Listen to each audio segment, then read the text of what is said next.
Début d'été caniculaire en Europe. La barre des 40 degrés est régulièrement dépassée. Au Portugal, les 2/3 du pays ont été placés en alerte pour cause de chaleur extrême et d'incendies de forêt.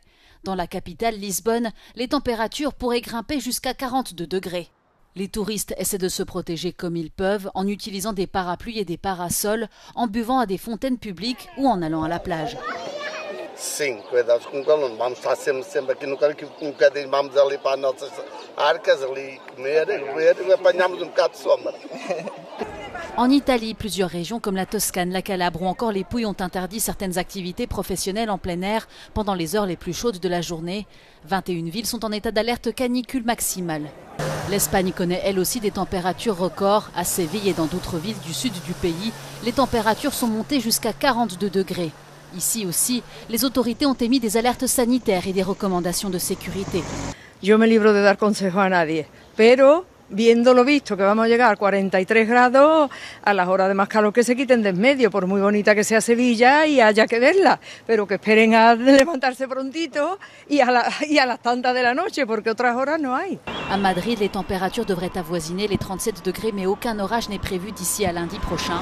En France aussi, des mesures ont été prises, dont la mise à l'arrêt de plusieurs centrales nucléaires et l'aménagement d'horaires sur les chantiers. 200 écoles ont également été fermées. Le cessez-le-feu entre Israël et l'Iran présage-t-il de nouvelles avancées au Moyen-Orient? Depuis Washington, Donald Trump exhorte l'État hébreu à conclure un accord avec le Hamas pour obtenir la libération des otages. Mais de son côté, Benjamin Netanyahou réitère son intention d'éliminer le groupe armé palestinien et il évoque de vastes possibilités régionales. כמובן שאנחנו נצטרך לפתור גם את עניין עזה, להכריע את החמאס, אבל אני מעריך שאנחנו נשיג את שתי המשימות. אבל מעבר לזה נפתחות אפשרויות אזוריות רחבות. Dans les camps de réfugiés surpeuplés de la bande de Gaza, beaucoup de Palestiniens ne croient plus en un véritable cessez-le-feu. Après 20 mois de frappes quasi ininterrompues, de nombreux Gazaouis ne font plus confiance aux autorités israéliennes et appellent à de véritables changements.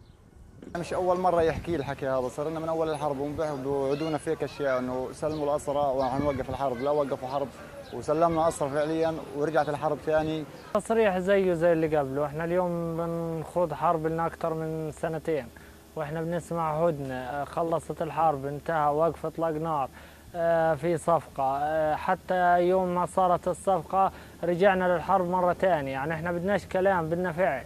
Un conseiller de Benjamin Netanyahou doit se rendre à Washington cette semaine pour discuter d'un cessez-le-feu. Une visite du Premier ministre israélien est également prévue, mais la date n'a pas encore été confirmée. Les États-Unis pourraient lever leur régime de sanctions contre l'Iran si Téhéran adoptait une attitude pacifiste. C'est le message adressé par Donald Trump au cours d'une interview à Fox News ce dimanche. Évoquant les récentes attaques américaines contre les installations nucléaires iraniennes, le président américain a déclaré que l'Iran était à quelques semaines de se doter d'armes nucléaires et qu'il ne pouvait pas laisser cela se produire. Depuis ces bombardements dans la nuit du 21 au 22 juin, l'Iran accuse l'Agence internationale de l'énergie atomique d'être en partie responsable de ces attaques. Des accusations rejetées par le chef de l'agence onusienne, Raphaël Grossi, qui affirme que l'AIEA n'a jamais affirmé dans ses rapports que l'Iran possédait ou était sur le point de posséder des armes nucléaires. Raphaël Grossi a néanmoins rappelé que l'Iran dispose des capacités nécessaires pour produire de l'uranium enrichi.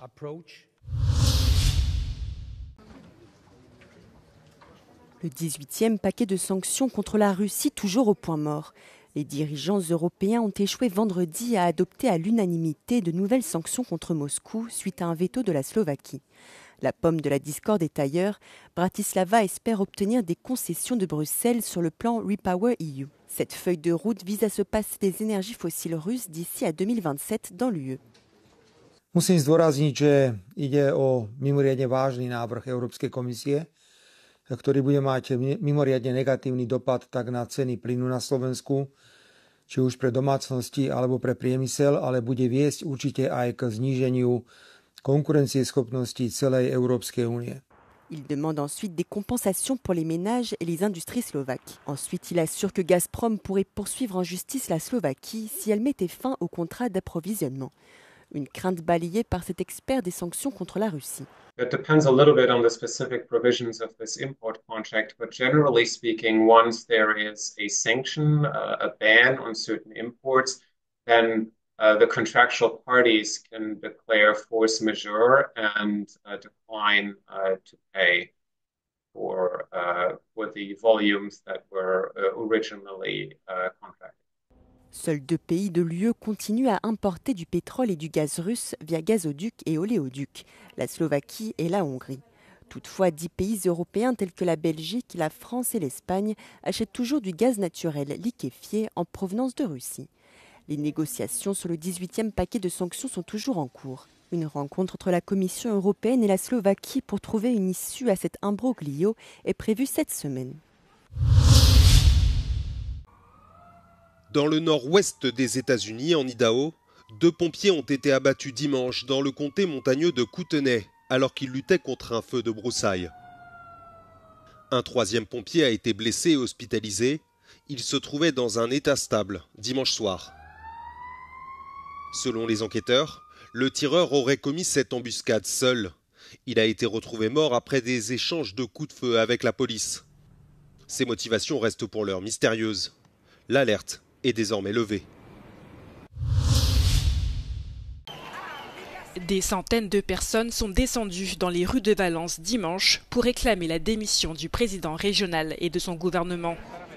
En cause, leur gestion jugée catastrophique des inondations qui ont frappé la région. La catastrophe a fait au moins 229 morts, des milliers de sans-abri et des millions d'euros de dégâts. Mais selon les manifestants, les autorités régionales ont mis trop de temps à réagir. Il a fallu plusieurs jours pour que les renforts demandés au gouvernement central soient déployés sur le terrain.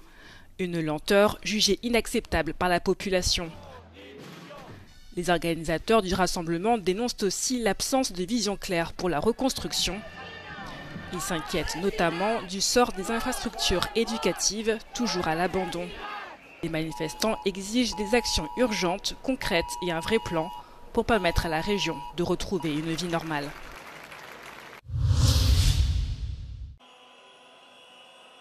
Des milliers de manifestants ont bloqué les rues de Belgrade et de plusieurs autres villes de Serbie dimanche pour protester contre l'arrestation de 77 personnes lors d'un rassemblement la veille. Les manifestants ont installé des barrières métalliques et des conteneurs à ordures à différents endroits de la capitale serbe, bloquant notamment un pont important sur la rivière Sava. Ils exigeaient que les autorités libèrent les dizaines de personnes qui ont été emprisonnées suite à des affrontements avec la police lors d'un rassemblement samedi à Belgrade. Ces heurts ont fait 48 blessés parmi les forces de l'ordre selon les autorités. La colère gronde en Serbie depuis novembre dernier, quand un auvent de la gare de Novi Sad s'est effondré sur des passants, faisant 16 morts, dont 2 enfants. Un drame que de nombreux Serbes attribuent à la corruption endémique dans le pays. Ce week-end, les manifestants ont de nouveau appelé à des élections anticipées. Une demande balayée par le président serbe Aleksandar Vučić. Sans fournir de preuves, celui-ci accuse toujours ses opposants de chercher à renverser son gouvernement sous l'influence de l'étranger.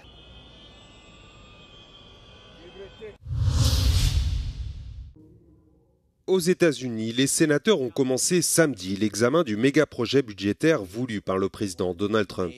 Celui-ci s'est réjoui sur son réseau social de l'adoption de justesse, 51 voix pour, 49 contre, de la motion permettant l'ouverture de l'examen du texte.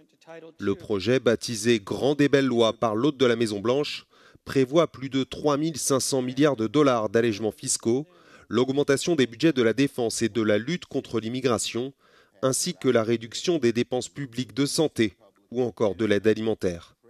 Samedi, Elon Musk a renouvelé ses critiques contre le projet, l'accusant de favoriser les industries du passé au détriment de celles du futur. Malgré plusieurs sénateurs réfractaires dans son camp, Donald Trump espère promulguer la loi avant vendredi, jour de la fête nationale.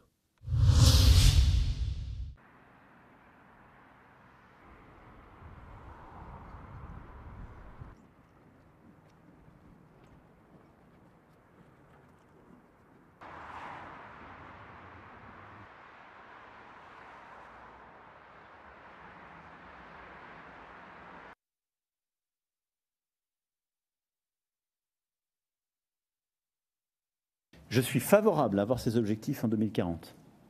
Mais j'ai dit, au fond, des choses toutes bêtes. Première chose, si on veut ces objectifs en 2040, il faut nous donner les moyens de le faire et de les rendre compatibles avec notre compétitivité. Qu'est-ce que ça veut dire? Neutralité technologique, flexibilité, investissement politique, et c'est la plus grande urgence qui soit dans la région.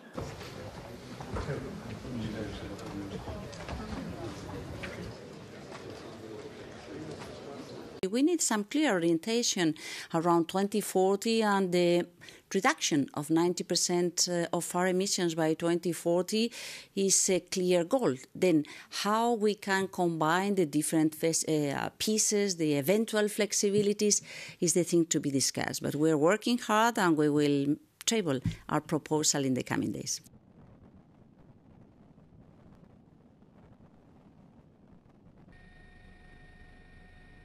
The one that everyone talks about here in Brussels is about international credits. So this is basically the fact that the EU and member states could pay other countries outside the EU to basically cut their greenhouse gas emission.